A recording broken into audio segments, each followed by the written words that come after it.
آج corona virus سے اخبارات بڑی ہیں، آج اس وائرس سے اور اس موذی مرض سے، اس زہر آلود مرض سے اور اس ڈرونا وائرس سے، جس کو ہم ڈرونا بھی کہہ سکتے ہیں، کہ انسان اس سے اتنا ڈر رہا ہے، اتنا خوف کھا رہا ہے، جتنا رب العزت سے بھی نہیں ڈرتا تھا، جتنا رب العزت سے بھی نہیں خوف کھاتا تھا، اس کے عذابوں سے بھی نہیں ڈرتا تھا، جس کا اس کی وجہ سے، جس کا آج اس کو خوف، اس عذاب کا خوف اس کے اوپر چڑھ گیا ہے، اور اس سے ڈرتا ہوا کھربوں ڈالر اربوں ڈالر وہ نکال رہا ہے لوگوں کی فلاح و بہبود کے لیے، لوگوں کی تیمارداری اور اس کے علاج معالجے کے لیے وہ نکال رہا ہے۔ لیکن اس سے قبل کی اخباروں کو دیکھا جائے، وہاں پر بچے بھی بلک رہے ہیں، عورتیں بھی رو رہی ہیں، اور شامی بچے بلک رہے، اور عراقی بچے اور عورتیں بلک رہی، اور کیمپوں کے اندر رڑ رہے، کشمیری دعائیاں دے دے کے اللہ اکبر وہ خاموشی اختیار کر گئے، عورتیں بھی اور بچے بھی، مرد بھی۔ اسی طریقے سے ہندوستان کے اندر یہ معاملے یہ اس طریقے سے چلے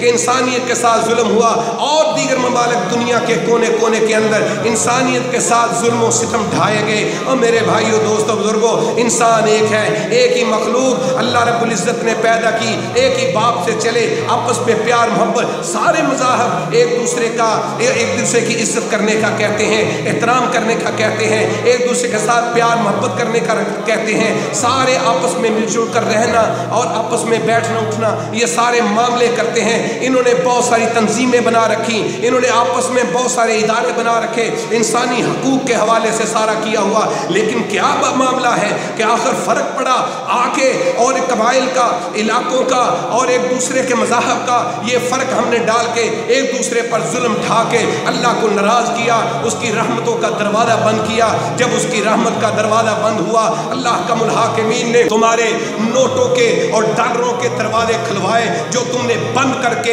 ان مظلوموں کے لیے رکھے ہوئے تھے کہ ہاں ہم نہیں دے سکتے، ہم ان کے لیے نہیں مال نکال سکتے، ان کے کیمپوں کو گھروں کے اندر تبدیل نہیں کر سکتے، ان کے اجڑے ہوئے گھروں کو دوبارہ تعمیر نہیں کر سکتے، اور ان کو بحال کر کے ان کے گھروں کے اندر وہ رون کے پھر نہیں چلا سکتے۔ ہاں تم نے وہ نہیں دھیان دیا، تم نے وہ پیسہ نہیں نکال، لیکن اللہ رب العزت کی طرف سے یہ عذاب کا کوڑا برسا، ایسا عذاب آیا میرے پیارے دوستو، سلطنتیں بھول گئیں، اقتدار بھول گئے، حکمران بھول گئے، اور ساری چیزیں اب ان کو کھانے کو پڑ رہی ہیں۔ کس طریقے سے یہ معاملات کو سیدھا